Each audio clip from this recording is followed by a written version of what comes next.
तर मित्रांनो, तुम्ही आजचं मार्केट बघितलं असेल. हे आपल्या झोनमध्ये मार्केट ओपन झालं आणि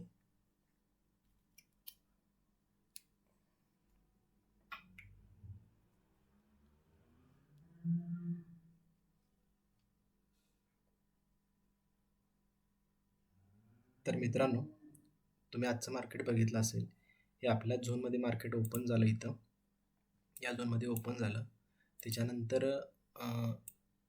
इथंपर्यंत एक मार्केट आलं आणि इथंपर्यंत यायची आपण वाट बघत होतो. कारण आपण ह्या झोनमध्येच बाईंग किंवा सेलिंग करत असतो. पण मार्केट इथंपर्यंत रिट्रेस झालं नाही. त्याच्यानंतर एक तुम्ही ऑब्झर्व केला असेल तर तुम्हाला दिसून आलं असेल की मार्केटने इथं एक झोन बनवलेला आणि इथं मी एक ट्रेड लाईन मारलेली आणि या ठिकाणी माझा ट्रेड हा एक इनिशिएट झालेला.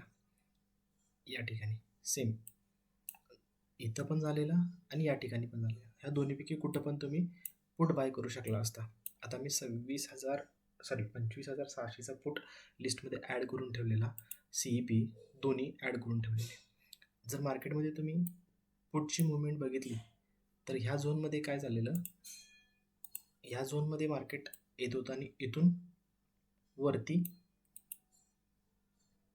या झोनला मार्केट टेस्ट करत होतं प्रत्येक. आणि तुम्ही जर माझी एंट्री बघितला असेल ना, तर ह्या लेवलला मार्केटनं ब्रेक केलं, रिट्रेस करून स्विंग खाली बनवला EMAचा. त्यावेळी मी इथं ट्रेड बनवलेला 10:36च्या आसपास. म्हणजे मी पुट 147ला दिलेला. 147ला जर तुम्ही बघितलं तर आपला या ठिकाणी कुठेतरी मी पुट दिलेला. जर इथं तुम्ही पुट बाय केला असता तर आरामात तुम्हाला 20-25 पॉईंट अचीव झाले असते आणि 10 पॉईंटचा सिम्पली तुमचा SL 10 पॉईंटचा SL झाला असता आणि 20-25 पॉईंटचं टार्गेट. इथं आपल्याला 20-25च्या ऐवजी आपण जवळजवळ 50 पॉईंटपर्यंत अचीव केलेलं आहे इथं. त्यानंतर इथं मार्केट रिव्हर्स झालं.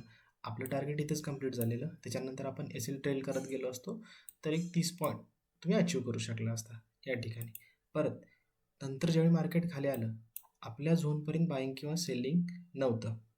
सेम ज्यावेळी मार्केटनं ही लेवल ब्रेक केली आणि त्या लेवललाच परत रिट्रेस केलं, त्यावेळी माझी एंट्री परत इथं हा एक माझी लाईन होती. त्या लाईनला रिट्रेसमेंट झाल्यानंतर मी बाईंग ठरवलेलं. आणि सेम जर तुम्ही या ठिकाणी हे ब्रेक झाल्यानंतर रिट्रेसमेंटला इथं जर बाय केला असता आणि सिम्पली ह्या स्विंगचा SL ठेवला असता आणि 1:2चं टार्गेट ठेवलं असतं, तर सिम्पली हा ट्रेड अजून आपला कूल राहिला असता आजच्यासाठी. सेम तुम्ही इथं ऑप्शनमध्ये जर बाईंग केलं असतं किती वाजता, 1:39 25,700चा कॉल, 1:39 म्हणजे 13 आणि 39 38 किंवा 39, 1:38 किंवा 39ला जर तुम्ही या ठिकाणी बाय केला असता आणि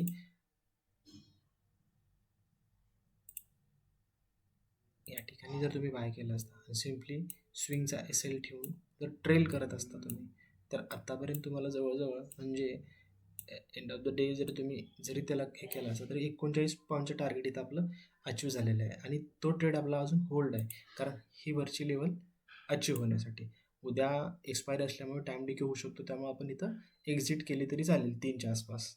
हे 30 पॉईंट तुम्हाला इथं अचीव झाले. आता आपण उद्यासाठीच्या लेवल बघू. 13 तारखेमध्ये मार्केट कसं बिहेव करू शकतं, काय लेवल निघून येतात आणि कायम लक्षात ठेवा, आपण आपल्याच लेवलला सेल किंवा बाय करतो. तर मित्रांनो, उद्यासाठीच्या ह्या लेवल आपल्या निघून येतात. त्याच्यामध्ये तुम्ही बघितलं तर वरचा झोन आहे तो 25,927 पासून ते 25,945 पर्यंतचा आहे. त्यानंतर मार्केट 25,800ला एक टेस्ट करू शकतं. त्याच्यानंतर 25,730च्या आसपास आणि 25,690च्या आसपास आणि खालची जी रेंज आहे ती 25,476च्या आसपास. आता मार्केट जर गॅप अप, गॅप डाऊन किंवा फ्लॅट ओपनिंग झालं, ह्या तिन्ही कंडिशनसाठी काय होऊ शकतं आपण उद्यासाठी बघूया. जर आपण बघितलं, समजा मार्केट एक फ्लॅट ओपनिंग झालं तर काय होऊ शकतं, मार्केट फ्लॅट ओपनिंग होऊन ह्या लेवलला परत येणार, इथं थोडंसं वरती जाईल आणि ठरल्याप्रमाणे जे आपण मुव्हिंग ॲव्हरेज मूव झालं की आपण इथे इथे एक सेलिंगचा प्लॅन करू शकतो. आपलं पहिलं टार्गेट हे राहील आणि सेकंड टार्गेट हे राहील. इथं आपल्याला आरामात 20 ते 25 पॉईंट मिळून जातील.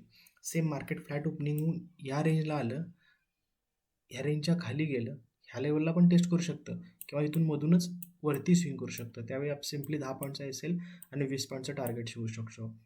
हे आपण फ्लॅट ओपनिंगसाठी बघितलं. जर समजा मार्केट गॅपअप ओपन झालं तर ह्या झोनमध्ये ओपन होईल आणि इथं एकदा टेस्ट करून परत इथंपर्यंत येऊ शकतं. म्हणजे इथे एक तुम्ही सेलचा प्लॅन करू शकता.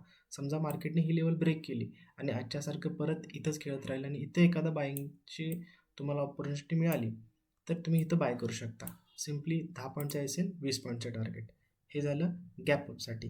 सेम गॅपडाऊनसाठी जर तुम्ही बघितलं तर ह्या झोनमध्ये मार्केट ओपन होईल आणि परत ह्या लेवलला टेस्ट करेल, परत खाली इथंपर्यंत टार्गेट येईल. म्हणजे ह्या झोनमध्ये तुम्हाला जास्त ऑपॉर्च्युनिटी आहेत, कारण इथं एक मोठा स्पेस आहे. त्या स्पेसमध्ये तुम्ही सेलिंग केला तर आरामात तुम्हाला 25 ते 30 पॉईंट इथं मिळू शकतात, जर होल्ड करण्याची कपॅसिटी असेल तर.